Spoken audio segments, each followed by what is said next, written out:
There's a thin line between heroism and madness. Here the line fades to nothing at all. This is a world of capes and lunatics. And nothing is off limits.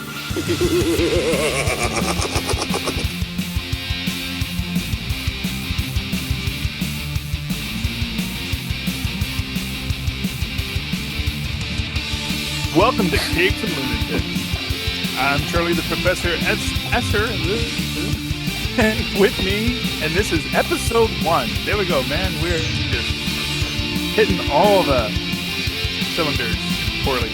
I'm Charlie the Professor Esser, and welcome to episode 1 of issue 1 of Capes and Lunatics. And our Cape and Lunatic today are... Phil Perry. There we go. And me, Willis. There we go. I don't know if I'm saying your names or it's the first issue, except this is actually the second one because you just did the 0. But they put me in charge, and that's always a mistake. Today we are discussing Guardians of the Galaxy Volume 2. If you haven't seen it yet, I'm sorry for you that you have that tragedy in your life and have not yet seen it. I hope that things get better for you. I really, really do. Okay. We've all seen it though. And before we get to the movie, does anyone want to talk about anything they liked in the previews before the movie? Because I know that there were a lot of great previews for this. We saw some Spiderman, woman, Thor, that Thor guy, and his friend from work. Did anyone have anything that they say, oh, I love that, and here's what I want to say? Well, I know you were saying something about the Wonder Woman trailer. Okay, yeah. So I'm going to say, so my biggest worry in our earlier trailer that we saw was they had inconsistent accents on Paradise Island. Which I know it's some TH word now. They don't call it Paradise Island anymore. I still call it Paradise Island because I can't say that other word. Theramesia, yes, or whatever it is I call it. I am Diana, Princess of Thera. But in the earlier trailers, all of the other Amazons had like this stock company Shakespearean accent. This one, you start hearing they're putting a lot more. V's and back of the throat consonants to mimic Gal Gadot's Israeli accent. So I like that because that was really bugging me, and they actually corrected it. So now it seems, for now at least, they all have Israeli accents. I don't care where their accent is from. I just want them all to have the same accent because they're from the same place. I don't think that's asking too much. What do you think? Maybe they shied away from the the Shakespearean accent, as you put it, because kind of like so people aren't like, oh, this is like Thor, and it's like, no, this isn't like Thor. No, I think honestly, I think it's because I think Gal Gadot can't do a British accent, so okay. I think that her limitations as an actress probably had them say, okay, she's not going to be able to do that. Let's all do what she does, and then we'll carry it through, And not for nothing, they'd already established her accent in Batman. So it's not like her accent, like she used to speak differently, and now she speaks, with her accent. It just and maybe I'm mistaken, maybe I misheard it, but like I know that in like the first trailer, her mom is speaking basically with an English accent, and now her mom is very clearly speaking like Gal Gadot speaks, like with that, Israeli accent, which. Beautiful accent. Not going to say it's not a beautiful accent, and it makes sense because, of course, Theramesia is probably in that area where the accent is probably going to be similar to that quasi Middle Eastern Mediterranean accent. So that makes sense that they should all have that. But it was bothersome to me that they didn't have it. Now they do have it. Now I'm happy. Now I can enjoy the film. I don't do previews. I get there right on time, so the movie starts. Boom. Okay. That's what YouTube is for, my friend. Okay. Well, that is fair. Okay. So then I guess we're not going to do a lot of discussing of the previews. You guys can. well, you've seen them on YouTube, right? Because I thought, yeah, exactly. I saw most of them on YouTube and stuff before I saw it at the theater, so it's the same thing. So you tell me, am I crazy about the accents? did the accent change between the first trailer they put out and this current trailer? Absolutely. They've done a lot of reshooting with this movie, so. Yeah. Okay. So it's not just me. It's be careful of your promotional material. But you know what? That tells me that they listened to me, you know? That tells me that they were like, oh, hey, you know what? Someone just pointed out this thing that we Hollywood types totally overlooked, that these accents aren't consistent, and maybe they should be. And I'm glad that they took the time to listen to this particular fan, the one guy who was out there railing. But I posted it everywhere that they had promo, so I'm sure some intern said, hey, you know what? That guy may have a point. You weren't the only one talking about it, so maybe. Okay, well... possibly, I don't know. I only know what I do, but I'd like to think that I single-handedly saved the Wonder Woman film. So, I mean, you two probably know this better than I do. Are reshoots like always a bad sign, or is it just? It's like not always a bad sign, but with DC, it's always a bad sign.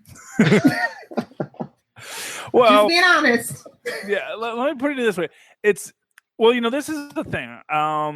Your biggest problem with reshoots is it does drive up your budget a lot, especially if you have to completely retool your story. Now here's what I'm going to say. If they had to reshoot all of the Amazonian dialogue because they decided that the accents were inconsistent, that could be problematic. Although theoretically, you could also do that just with voiceover. So you just have to sync everybody up so that it's all the same acting, but then they just have all the actors come into a sound studio and, match the movements of the lips. And it's still in English, so they're okay. It's easier to sync, I would imagine. But I don't know how much they've done as far as reshoots on this. As far as, it's only a problem with reshoots if they're completely changing the story, because it may mean that their story wasn't that good to start with. And if their story wasn't that good to start with, it's hard to overcome it. That's what I'll say there. But so far I'm still intrigued. I like the interplay with Etta and Steve and Diana. I thought that was nice. I like the whole thing with the shield and sword. It makes no sense why she's walking around in a trench coat with a shield and sword and trying to go through a revolving door. Except for they're doing so someone was. I forget what this trope was, but I was just reading about, the girl who's, the total expert at something, but also totally naive. So you have that, so she can be, so that the man can still take care of her kind of concept, like Lilu in Fifth Element, where she has all the knowledge of mankind, but doesn't understand basic concepts. Yeah, like clothes. Yeah, it's an interesting trope. It exists. I try not to panic too much about tropes because I'm a white male, and they never have them against us. So it's like, well, I don't want to judge too harshly. I'm thinking it should be good. I mean, just because it's a period piece, right? So they're not gonna be able to jam a 50 million DC characters or references from the present into it. So. All I'm gonna say about the Wonder Woman movie is that it's the cinematography is beautiful, the scoring is wonderful, and we'll just have to see how the rest shakes out in other people's opinions. Yes. And they need to promote this movie more. That's it. Yeah. That's my last one. I know it's coming out. I don't know when, but I know it's coming out. They don't have the money for advertising. They had to pay for all those reshoots. Yes. Okay. Spider-Man looks good. Oh yeah. Yes. I'm a big Spider-Man fan. I can't wait. Is this the movie that get it right? Is this the movie that gets Spider-Man right? Is that too much pressure? A full movie, probably, maybe. I mean, did you think they got him right in Civil War? I mean, not the Spider-Man that I was hoping for, but it was good. Yeah. I mean, he wasn't in the whole movie though either, exactly. So maybe if they flesh him out more, yeah. It's important to remember this Spider-Man isn't Marvel Comics Spider-Man. This is essentially an amalgam of Miles Morales and Peter Parker, because it has all of Miles Morales's supporting cast. So you have, I mean, he's not called Gank, but he's net leads, and it's not a bad thing. No, it's not a bad thing. I think actually the Gank Miles dynamic is great, and I love the idea that they're going to let that evolve with Peter. So, I mean, honestly, Peter, I think is a very, it's very much going to be a retelling of the youthful Peter Parker story, and I like that. I mean, it looks good. I think the action looks great, and I really like the Vulture. Honestly, what I will say is that, I think that this could be I think this could be the one time the Vulture actually gets a lot of really respect as a villain, which is great because so rarely does he get respect as a villain. So sort of how I kind of think that on Gotham, the Penguin has come into his own because of what they've done with him there. I think that is a it takes just a really good actor to give a character something strong. I honestly don't think that the Joker was that impressive of a character prior to Jack Nicholson.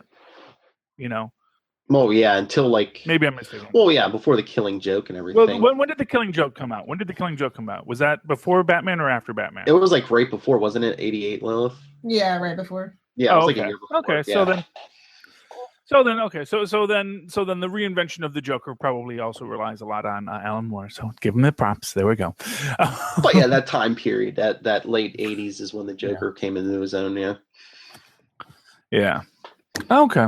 So yeah, but so that looks good. Thor still looks cool. We still don't have much going on. I do think that Mjolnir does get destroyed in Asgard. At first, I thought that happened on Earth.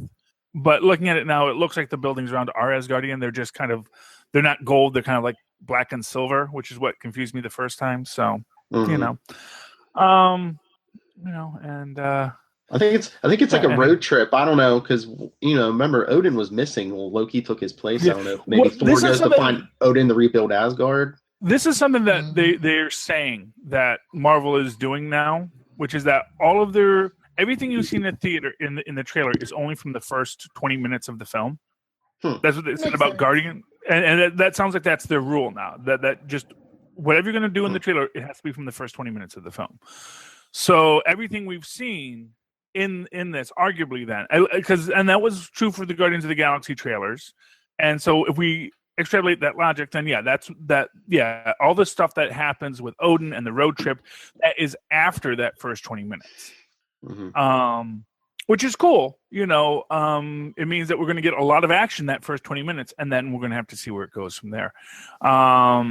Excited about the Banner, the Banner Thor dynamic. That's going to be great. And I really want to see what Loki is doing at the Grandmasters event, because clearly Loki, whatever happened to Asgard, Loki came out unscathed. So that's the one spoiler we have to do. Yeah, well, cut a deal. Yeah. Well, of course, it's his daughter. She took over Asgard. And it's like, little Hela, so nice to see you all grown up. Yeah, I don't think that relationship's going to go well. No. Well, Asgardians, they have hard relationships with their kids. I mean, look at Odin and Loki. Even Odin and Thor. Oh, yeah, Odin and Thor. Yeah, Odin is not a good dad. He's not a particularly good husband. He's a pretty lousy dad. I mean, honestly, it's pretty clear why a lot of Asgardians have problems with the guy. Immortality does not bestow good parenting skills. Yeah, but you would think over the millennia he would have picked up a trick or two, but no. He's worried about smiting his enemies, Yeah, well, and you're a Sky Father, I guess. It's smite this, smite that. Okay. Speaking of Sky Fathers, why don't we get the Guardians? Yes. Let's get to Guardians of the Galaxy. Oh, Lilith, are you the dissenting voice here? You will see. We'll see. Oh. Okay. So can we talk about the soundtrack first, though? Because that was the best thing about the movie for me. Okay. As a music head, I guess. Everybody loves this soundtrack. You love it. I love it. My 4-year-old loves it. Brandy, you're a fine girl. Guardians Inferno featuring David Hasselhoff is my favorite track. Do not judge me. I love the Hoff. Okay. Yes. Well, you got to love anytime they awkwardly wrap the plot of the movie at the end. It's the best. Makes me feel like it's the early 90s again. Well, exactly, and that's what it's intended to be. It is that throwback to what was the Addams Family rap with was not that was Coolio, wasn't it? Who did the Addams Family rap for like the sequel to the Addams Family? Oh, okay. I don't know. Maybe I'm dating myself. I am the oldest one here, as we've mentioned. Well, I was gonna say, wasn't it Vanilla Ice who did the Ninja Turtles rap? Well, yeah. Oh my God, the epic, most terrible thing ever. I love it because I'm sick and twisted. Yes. I'm just saying, don't think that it's just Vanilla Ice who's doing these awkward post-credit raps. That was a very big genre for a while, and every film had to have an awkward, and it was guys with popularity and street cred at the time who were up there. I'm sure Ice Cube has done one from once or twice. I don't know what film it was on, but I'm sure he's done one. But I mean, the movie opens up. What was it, 1980? Yeah. All right, here's my question: was Peter Quill conceived behind that Dairy Queen? Well, he was conceived somewhere in Missouri. I mean, they don't really suggest exactly where. I mean, presumably that wasn't their first time making love. They've probably made love a few times before and after. I mean, it's not like you just have sex once and then you have a child. It can take more than one chance. I know. Yeah, it does happen, but I know. I mean, it does happen. Yes, it does happen. But but as basically from everything that Ego says during the film, it sounded like there was many return trips, that this was very important to him. It's kind of sad when you think about it because he wanted to learn to be human, found what it meant to be human, and then rejected it in order to be something more than human, which he already was. So what's your problem, Ego? Did he really want to learn to be human, or was that just like his cover story because he just wanted to... His cover story. In several different ways, he wanted to plant his seed all over the galaxy. Yes. Well, yeah. Well, that is what biological entities do. What? I was like, isn't that what it means to be human? Go forth, be fruitful and multiply and whatnot. So, in a way, maybe. Mm-hmm. But what he wanted was control. He wanted to remake the universe in his image. And again, Ego, aptly named. How do you feel about the departure from the comic book, though? Like, that's not there. I heard a couple of groans in it. Well, here's what I'll say about it. I like the fact that he is a living planet still. Just because he has an avatar. I think they actually have had Ego have an avatar like that before to interact with beings on his planet. I want to say I've seen that before. This is the first time we really see the idea of that avatar going out and actually being Ego as opposed to simply being, a muck monster or something. And what about he's the part where he's a celestial? Because I don't think that was in the comic. No, well, and again, that is something new. Although, exactly what a celestial is and all this kind of stuff. What like I said, my fan theory on it, because we see that we saw the Celestials trying to control the Infinity Stones, and I imagine that basically what Ego was what was left of the Celestial who blew up, and that's what formed everything around him. I mean, it's possible that he just was. The essence of the character of Ego is that rather than the life essence of this planet going to become multiple things, it just became one thing. And that's how it's sort of described. He's almost like an elder god, not dissimilar from Gaia, except Gaia is a little bit more above him. But whereas the life force of Earth goes into all the different plants and all the different animals and everything is its own thing, on Ego, it is just Ego. So, I mean, to me, it wasn't that outside of the realm of what had already been established. And for what it's worth, the actual idea that it's an actual freaking brain inside of Ego, that's straight from the comics. They didn't go with some kind of spirit. It's like, nope, it's a physical flesh and blood brain right in the core of the planet. Mine was Futurama, to be honest. Well, yeah.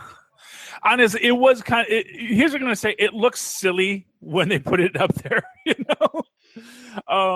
it does look silly when it's up there. But what are you going to do?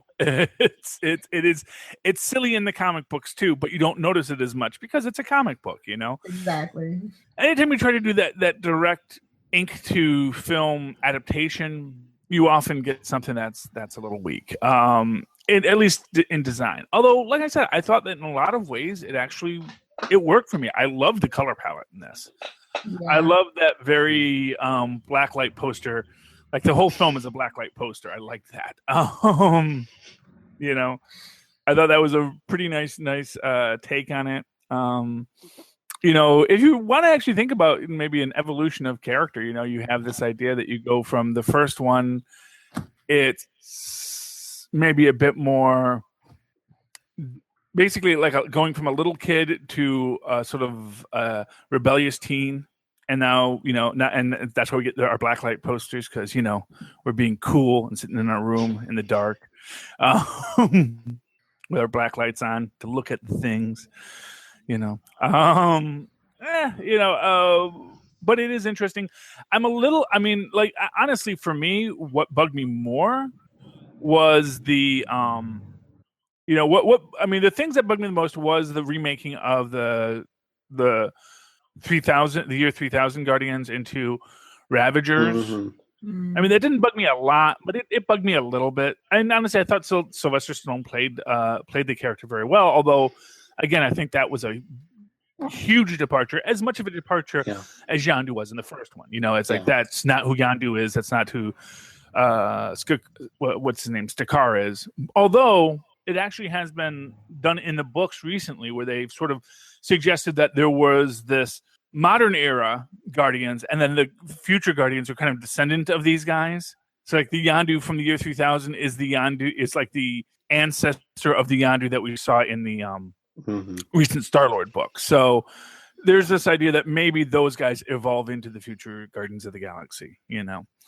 It's a possibility. Yeah. I'm just mad that they didn't make Michael Rosenbaum Vance Astro. Yeah. I wanted that so bad.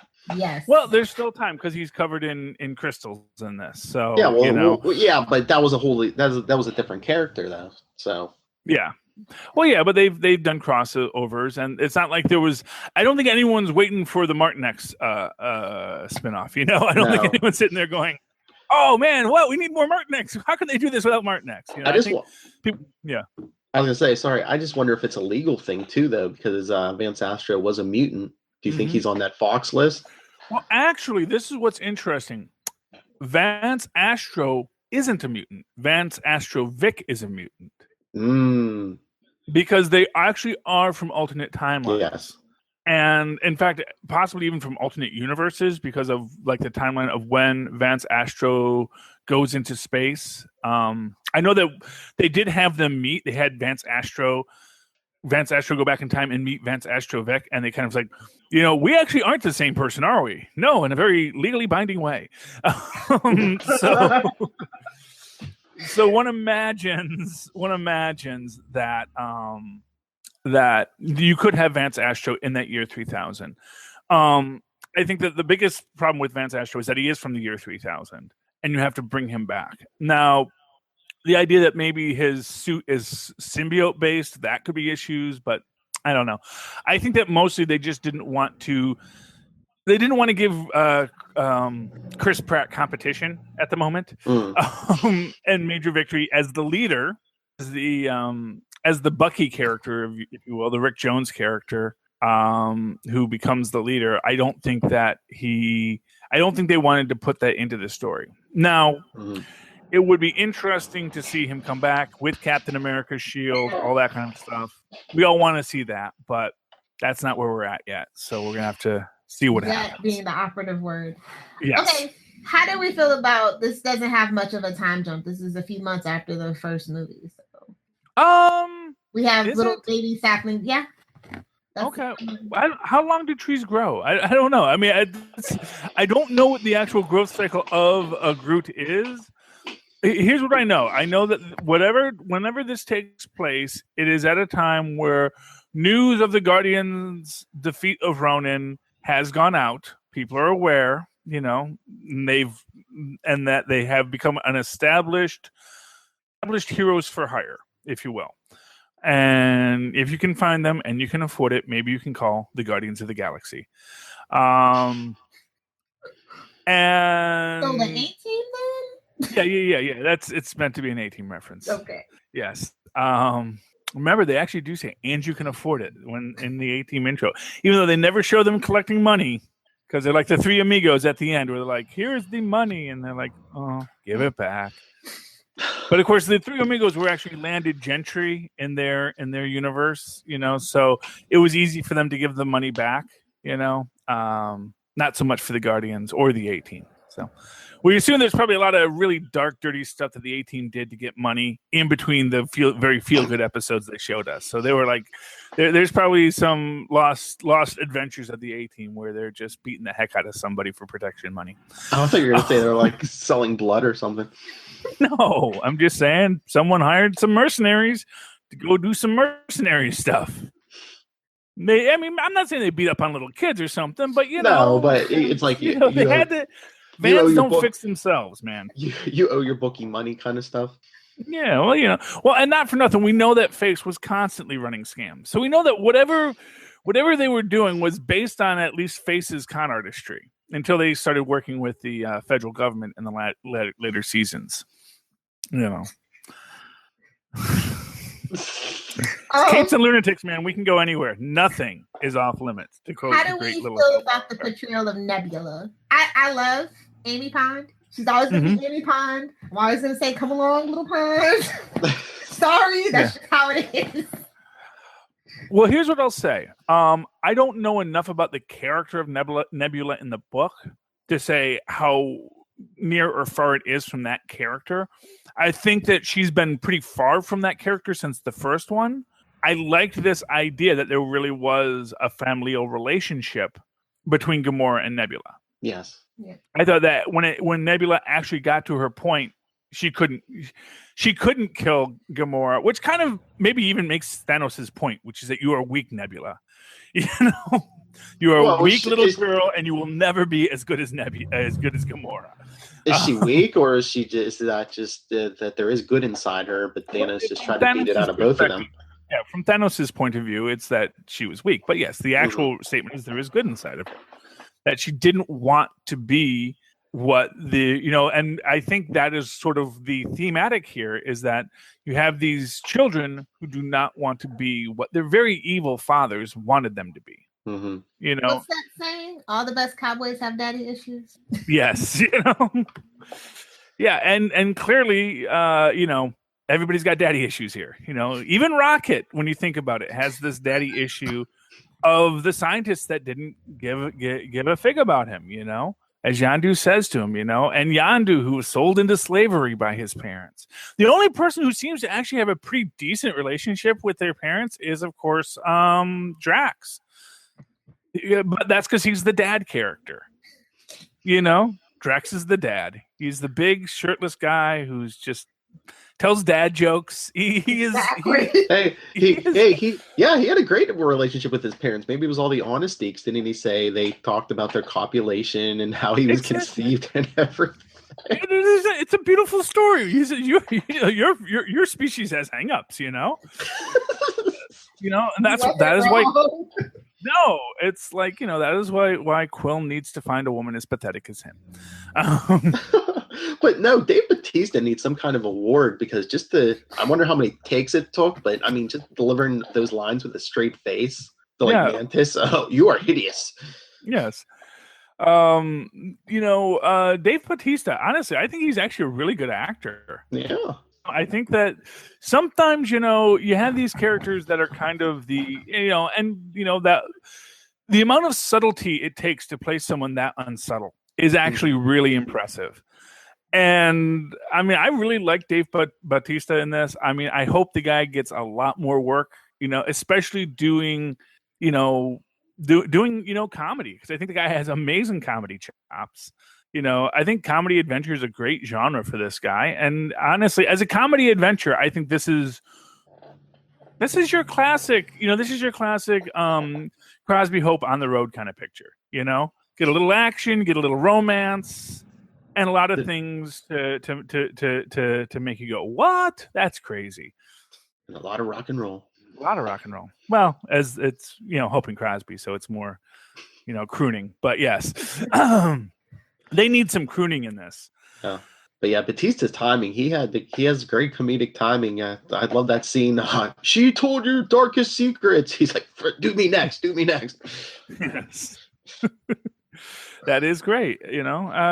What can you say? Batista is good. We can all agree that Batista probably, honestly, I won't say that he carries the film, but I think he really does great in the film. And I like the moment in the beginning where he's talking about, the hide is too thick. I must cut through from the inside.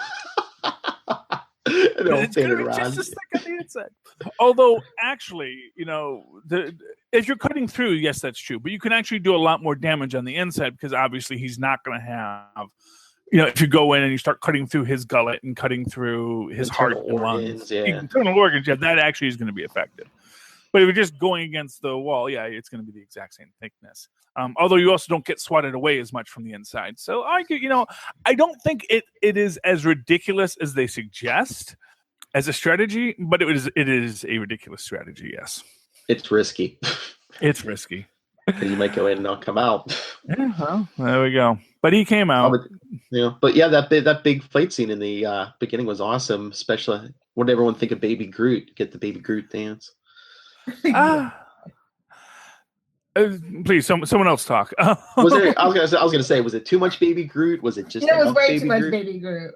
Well, you know what it is. Here's what merchandise. Oh yeah, bring the kids in. I mean, I think they're pandering to the kids because we left the theater and the rest of the day, and my 4-year-old son is, I am Groot. Yeah. Baby Groot was. Here's what I'll say. Baby Groot is a great character.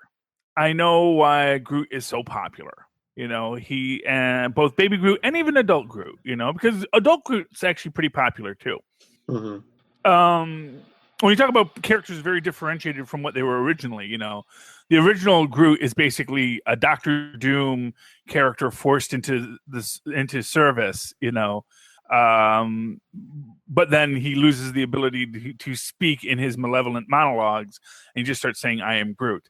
But it's always supposed to be implied that there's still these sinister monologues there that he's saying, but he just comes out as, "I am Groot," because those are his only words. So that character is very differentiated from what Groot originally was in the comics, although probably once the Guardians got rebooted, he became much more likened to this character. All that said, I can't say I disliked Baby Groot. I can't say that because I did like him. I like that he gave a nice dynamic to the team because it was someone that the team had to care for. Which is, not for nothing. That is what makes a family, is having someone to care for. Mm-hmm. What really makes them a family is that there is a dynamic that is about taking care of someone else. Because it's good to say, well, we're friends and I'll always have your back, but when you actually have someone that needs that protection that Baby Groot does need to have, that is a very important bonding aspect to the family. So I get why he's there. I get what his purpose is, and that said, he's not quite a Cousin Oliver, but he is. There are moments when you wonder, why isn't he getting bigger? In the end, he did. Yeah, in the end, we get teenage Groot. A whole movie with a teenage Groot. Yeah, no. Guardians of the Galaxy 3, Volume 3. Yes. Get ready. Teenage angst. Can you believe this is the 15th Marvel movie, guys? I believe it because it's easy enough when you have all these characters and not everyone isn't in every movie. Well, except for maybe like Robert Downey Jr. Or Sam Jackson. Yeah. Well, what I'll give to it, and this is what you had to say for Marvel, is that they had their hit and they didn't pull back. Mm-hmm. They went in and they said, you know what, and and let's not forget, the Hulk was not a success, and the Hulk came after Iron Man, and they could have started panicking like DC does when one of their films isn't a hit, and start wondering, what are we going to do? Which character of our many should we put out? And Marvel just said, make another Iron Man movie and keep going. Mm-hmm. And that's what they've done. And they've kept going and they've managed to do well. I'm hoping that Wonder Woman is going to be that for DC, that they're going to have that big hit and then they can just keep on pushing forward and pushing forward. Well, they're going to push forward. No matter what now. It's too late to do anything else. So yeah. Well, I don't know. Well, it's never too late. I mean, it's always cheaper to end a production than to start one. You know? You know my beliefs. Nightwing is going to be the savior of the DC EU. Oh, well, one hopes so, if they ever get around to him, you know. They will. Yeah. Well, I know they have a writer on that. Film, right? We shouldn't want that for Nightwing. I know, but you know, hopefully it's good. Yes. Although how you have a Nightwing without having the influence of Superman, I'm not sure, but you know.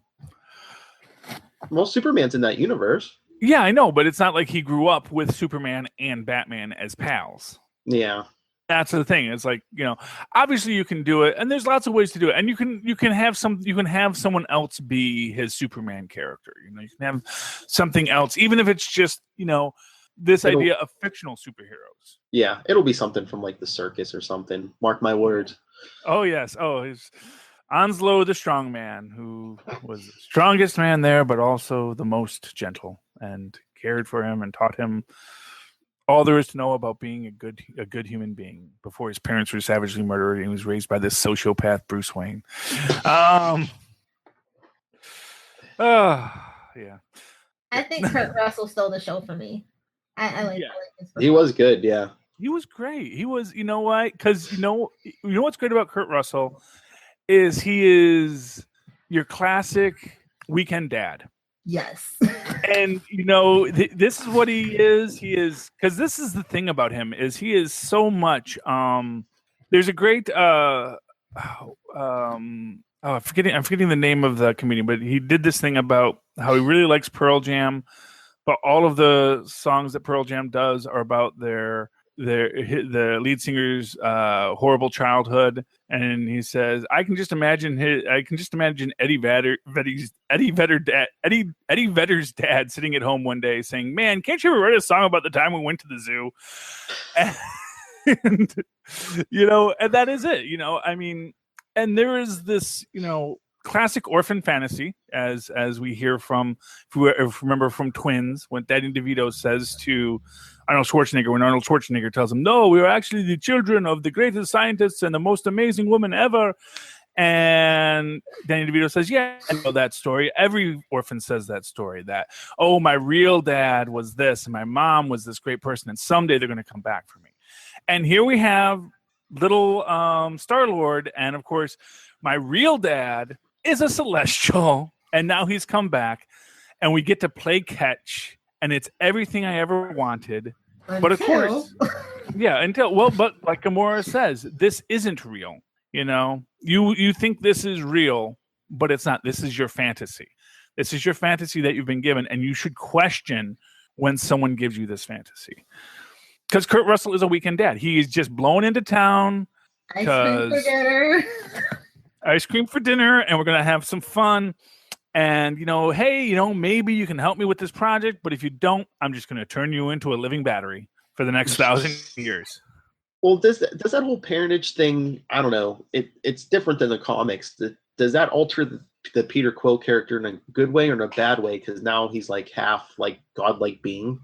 Well, I thought like but I thought like the appeal of the character, especially in these movies, if it was like he was like the everyman, you know, like he was like the more than anyone else, he was like the eyes of like the audience and stuff because he has no special powers and, you know, he was just dragged into space. Yeah. Well, I think what you have, well, first off, his celestialness is pretty much undone at the end of the movie. So, and that's sort of the implication, and that he chooses to be a regular man rather than be a god, because being a god isn't. It's hard work. Well, it's not only that, but it's not fulfilling, you know? And actually, there's one thing I do want to talk about is the body count in this film. This actually probably has one of the most horrific and devastating body counts of any movie that they've done so far. When you think of everyone that died in the explosion of Ego, I mean, on the other planets, when the Ego matter goes out and, you know, wipes out a small town in Missouri, wipes out Watchers, wipes out people on Xandar. Just Rocket taking out guys who like try to sneak up on him with all those booby traps. Oh yeah, well, no, we don't actually know how many of those he killed. But we do know that Yondu killed his entire crew. Mm-hmm. Oh yeah. Yeah, and that was like insane. All the people died, and of course played for laughs. I know. Really? That's what I was thinking. Opera. I know. That's what I was thinking. I'm like, yeah, this is supposed to be like a funny thing, but I'm like, oh, they're just dropping him and Rocket are just dropping bodies left and right. Yeah, even Baby Groot had some. I know. I mean, they did go to say these are the worst people, and they showed them murdering a lot of other Ravagers before this. So it's like there's this idea of just desserts, I guess. But it is, it is a pretty intense amount of death in this film. As a friend of mine was posting about, was upset about the Dairy Queen product placement. I said, well, if it makes you feel any better, at least everyone in the Dairy Queen died horribly. Because people were in that Dairy Queen. There were cars in the parking lot when the thing comes up and smashes the Dairy Queen and starts murdering everyone in town, Mm-hmm. Honestly, I want to see, when we get back to Agents of S.H.I.E.L.D., I want to see S.H.I.E.L.D. on the ground doing the cleanup. When you talk about, like, everyone's, they're cleaning up after, Thor, how boring. It's like, I want to see them cleaning up after Ego. I want to see them, putting this, Ego stuff into some kind of baggies to figure out what the heck it is, and that be an entire floor for future Marvel Universe, this little bits of Celestial. Yeah, but if they do that on Agents of S.H.I.E.L.D., I mean, I think it's too late. We only got one episode left this season, but if they do that, like, next season, there would have to be some kind of threat, like creatures coming out of the ego matter. And there could be. Who knows what's in that ego matter, Yeah. Who knows what happened to those people that got covered in ego matter? Who knows what happened to the freaking Watchers that got stuck in the ego matter? Because you saw that there were like 3 Watchers who got hit by ego stuff, too. He apparently put it on a Watcher world, too. What about that? What about that? Ego don't mess around. What about that Stan Lee cameo talking to the Watchers? It was cute. Yeah. It was as cute as any Stan Lee cameo. And are they? And I've seen theories. Are they trying to tie all his appearances together? Didn't they say they confirmed it? I thought I saw some news. I thought. Well, he said something about being a delivery guy, and that's what he was in Civil War. Yeah, he said, and that was when I was working as a FedEx guy. So yeah, entirely possible. I don't think there's a way to tie him back to his general character in in First Avenger easily. Because there was this premise that basically the reason why he's around so much is because from the Hulk he got the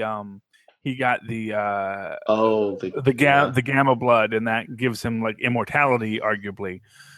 But arguably, he's also a cop in New York City right now. So, Netflix, and all the Netflix movies. Clones and evil doppelgangers answer anything in a comic book. Yeah, but but is he multiversal also? Because he's in the Fox movies and. Mm-hmm. Yep.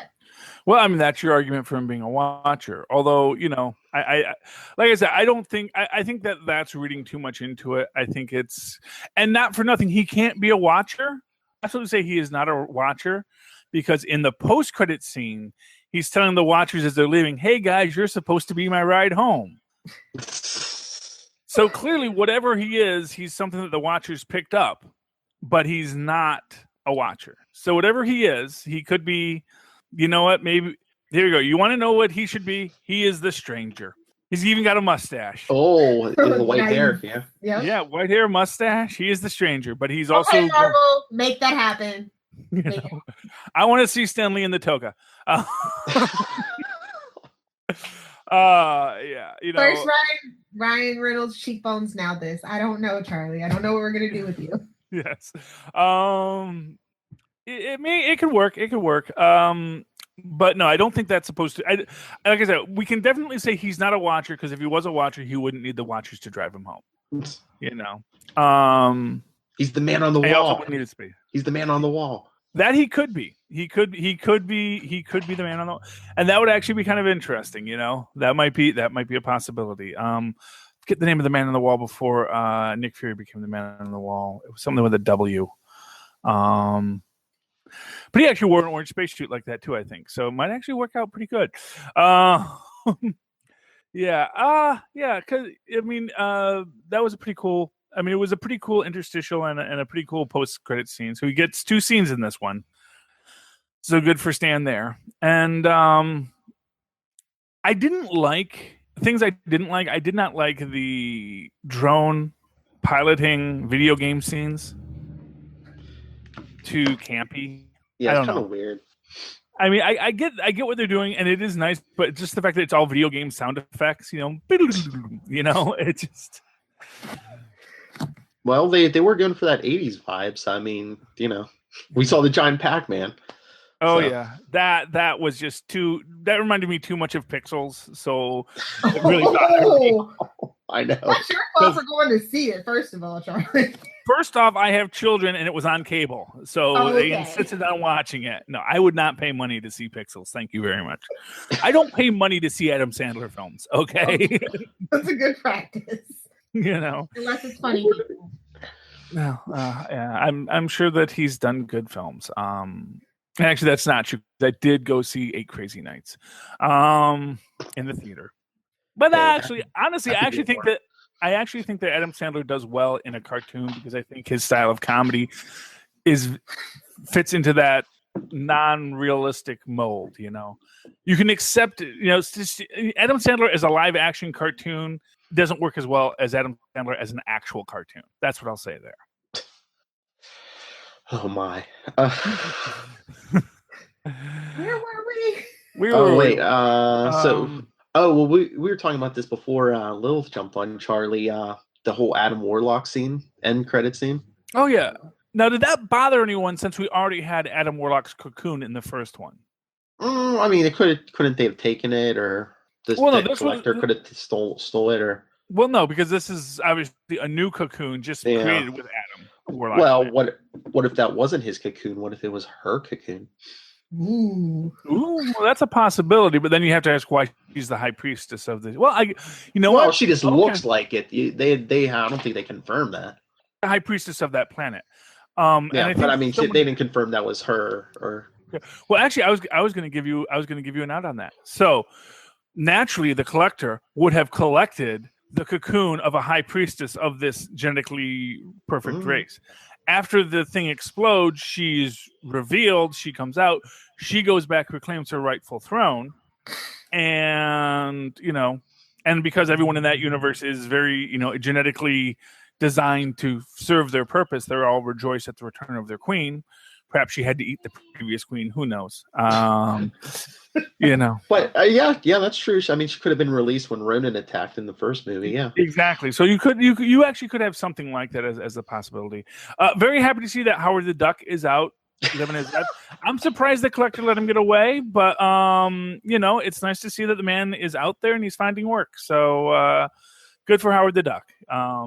James, I've heard James Gunn does want to make a new Howard the Duck film.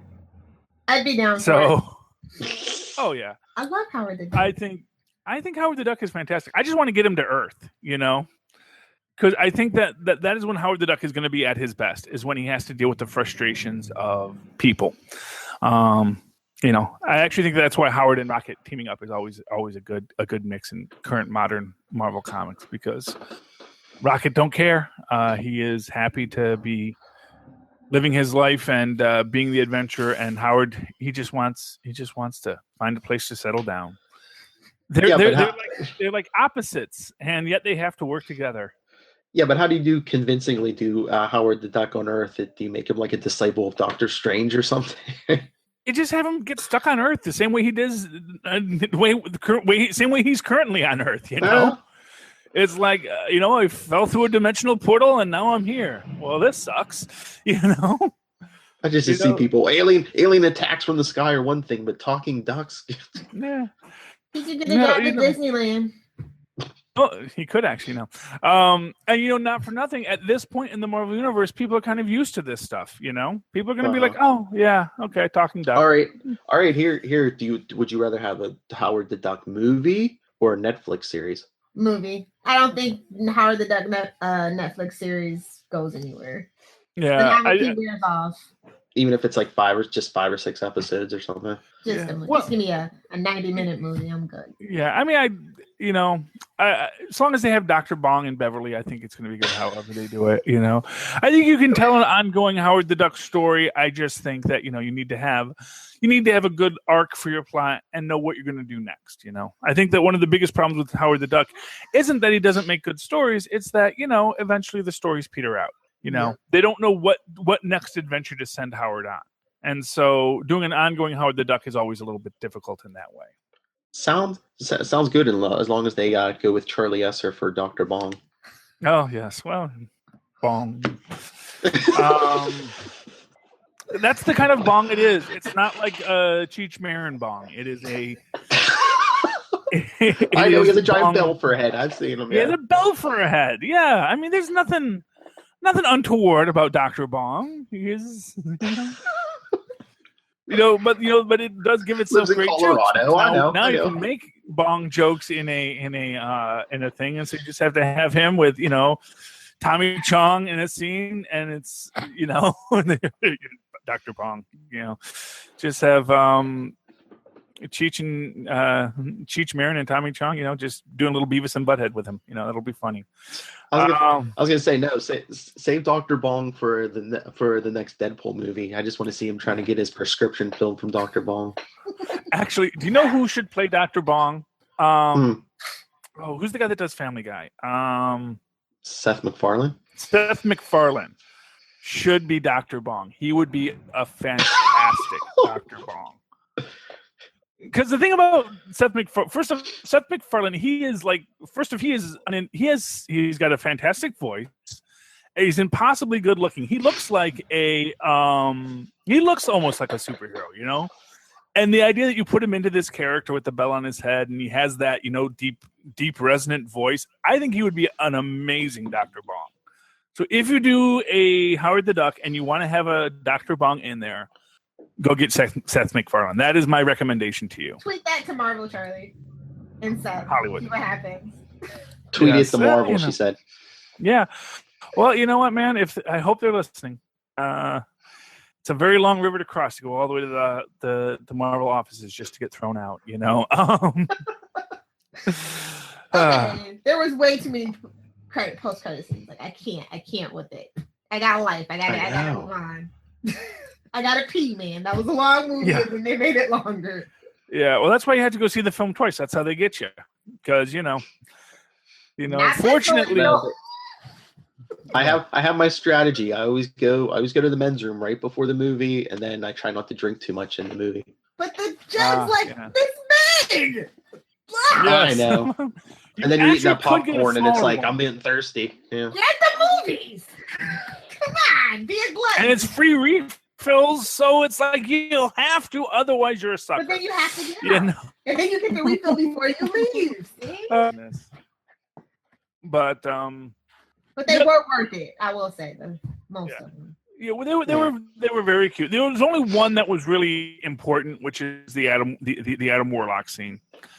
Everything else, is kind of just a gag scene. Whether it's the guy trying to use the arrow, or what else was in there? There's a guy trying to use arrow. There's Teen Groot. There's Stan Lee asking, who's going to be his ride home. There was the Ravager scene.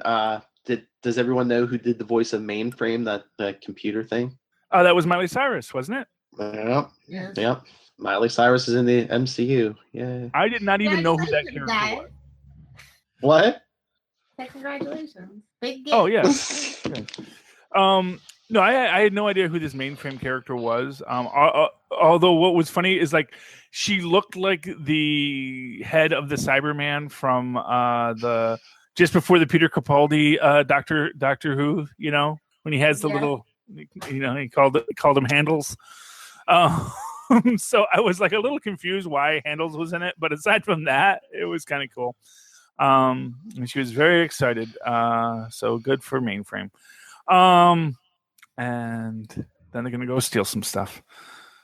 Okay, But we're getting close to an hour, so I wanted to hit a little other news really quick. But Guardians of the Galaxy, thumbs up or thumbs down? Thumbs up. I liked it. Lilith? She's doing thumb to the side. To the side? Yeah, to the side. Oh. He's a DC person. They're very hard to judge. They're hard. That's not true at all. I like a lot of the Marvel stuff, but Guardians of the Galaxy is just not for me. But my boyfriend loves it, so it's just fine. We're watching Sailor Moon marathons after this. So So now you know what, Lilith. Never be afraid to be critical. The job of a critic is to say what they dislike so that art can become better. You know, if you do not, without the critic, art would be awful. So the critic is who says it stinks, make it better. So, and that is an important service. It just wasn't for my demographic. That's all. I understand that. I thought it was for the young kids. Well, she is the youngest one here. Exactly. So. I'm still 30. So, and I have no kids except for my boyfriend. So. Yeah, and he loved it. See, exactly. And they got you to take him to the movies. He was like, "Yay, Guardians!" So, wait, hold on 1 second. For Wonder Woman, he calls their mascara Thea's mascara, and I love it. I love it so much. Oh, the Mad Magazine parody writes itself. Oh, jeez. But yeah. So our grade, I guess, is 2.5 thumbs up. Yes. 2.5 thumbs.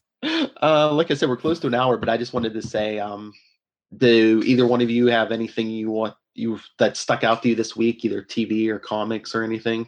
What was your big thing this week? What did you enjoy the most? Well, I loved Agents of S.H.I.E.L.D. coming back. I mean, it wasn't gone, but I'm loving the new arc in Agents of S.H.I.E.L.D. I like the fact that we do have Ghost Rider and, that we're going to this big... I'm waiting for a call out for Chithon. I don't think I'm going to get it. But, I mean, to me, that's like the biggest thing that's going on in genre fiction right now is Agents of S.H.I.E.L.D. It is strong. It is powerful. It is good. Yeah, I think like them splitting up this season with the 2 different arcs kind of help them. Yeah, and now it brings it all back together, and you really realize how kind of secondary the Ghost Rider arc was. That the Ghost Rider was just meant to set up what the real story of the season was going to be, and I like that. So, I think it was American Gods for me. I think it's beautiful, and Orlando Jones is freaking killing it. So happy that he made a great transition from Sleepy Hollow. So yes, I haven't still watched have to it see yet. that. Yeah, I mean, I haven't watched it. I'm reading the book because you and I are going to do the review. But so like I'll see stuff in like the reviews or like commercials. I'm like, oh yeah, that's that from the book. But yeah, I haven't actually watched this show yet. I really want to watch it. Yes, so do I. Gillian Anderson, oh my God, she's killing it. Like, you guys, I know not a lot of people have Stars, but I think Stars has really come a long way since like the early 90s. Like their original programming is so stellar now. Like I'm so proud of Stars. I'm paying for it. I might as well watch it. Yeah. I was gonna say I don't have Stars, but do they put them up anywhere like iTunes or anything where you can buy like the individual episodes or okay? Or actually, I think it might be Amazon Prime or both. I know I saw it on Hulu. Prime, though. I don't think it's on Hulu. I know you can do a buy up for Stars on Hulu. Because when I had Hulu, for the Hulk, and then they stopped putting Hulks on there, so I got rid of Hulu. But I know they had one of the things on there was, hey, add Stars to your Hulu for this much a month, Because, a lot of the big cable guys are doing the cord cutting thing, like how you can now get HBO Go without actually having an HBO subscription. You just have to pay it directly to HBO. Cut out the middleman. I like it. It's a strange new world. You actually get more on HBO Go than you get on HBO, so there actually is a premium value to getting it. All right, since you two mentioned TV, I guess I'll go comics. Secret Empire, it's good, but I want my good guy Cap back, and DC Comics. I'm loving the Rebirth stuff, but let's see the whole Dr. Manhattan connection already. Is it him? I'm pretty sure it's him. It's not. No, they spoon feed us at DC, so it is. They don't trust us to be smart enough. It's the comedian. Yeah. Well, not for nothing. They actually did introduce a Quantum Superman who was the Dr. Manhattan, who was the Dr. Manhattan ripoff of the Captain Atom ripoff that was in, what was it, Final Crisis, where they had the army of Supermen that could only be assembled for one time. Except every other time we're going to need them going forward. And they had the Quantum Superman there, and he was all Dr. Manhattan'd out and all that kind of stuff. So, yeah, I mean, honestly, it doesn't have to be Dr. Manhattan. It may be Quantum Superman. So, in fact, I bet you it's Quantum Superman just to... Because they're going to say, you know what? Alan Moore just ripped off somebody else's idea to make Dr. Manhattan. So what if we rip him off to make our Quantum Superman? So... Oh no, they're gonna hear it if it's not Dr. Manhattan. I guarantee it's gonna be Dr. Manhattan. He's gonna come out and smack everyone with his big blue hand. Yes. Yes. All right, so should we wrap this up?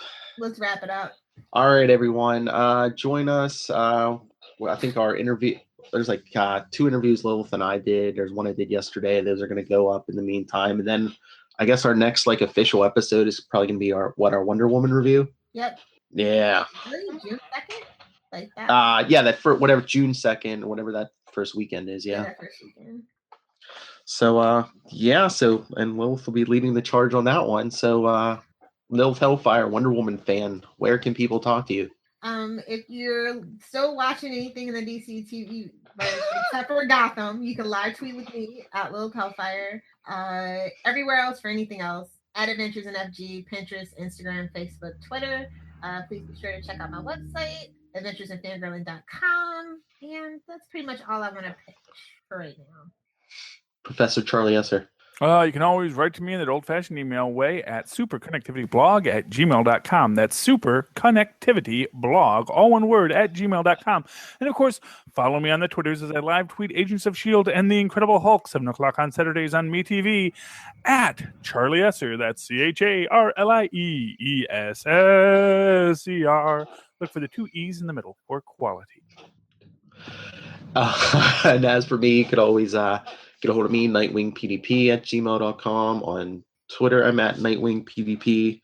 On Capes and Lunatics, we're on YouTube. We're a podcast on the Southgate Media Group. So for the podcast, download it, rate, review, subscribe, show us the love there. You can interact with us live on YouTube. You can even send in voicemails, 614-382-2737. That's 614-38-CAPES. Just keep it clean so we can put it on the podcast in YouTube here. And follow us on all social media. Stay in the know. You'll know exactly when we're going to be recording and everything else. Capes and Lunatics @gmail.com is our email. Facebook.com/Capes and Lunatics. Twitter is @CapesLunatics. Instagram, Capes and Lunatics. We're even on Pinterest, Capes and Lunatics Podcast. And you can rewind that and listen to it again to get all that info. All right. And since it's YouTube, you should probably throw the links in the bottom. Yes. Good idea. All right. Favorite thing on YouTube. Mm-hmm. All right, Charlie Esser, you were running the show this time, so why don't you take us out? Okay, well, thank you for listening and learning with us. We are the Capes. And? The Lunatics. There we go. Tune in next week.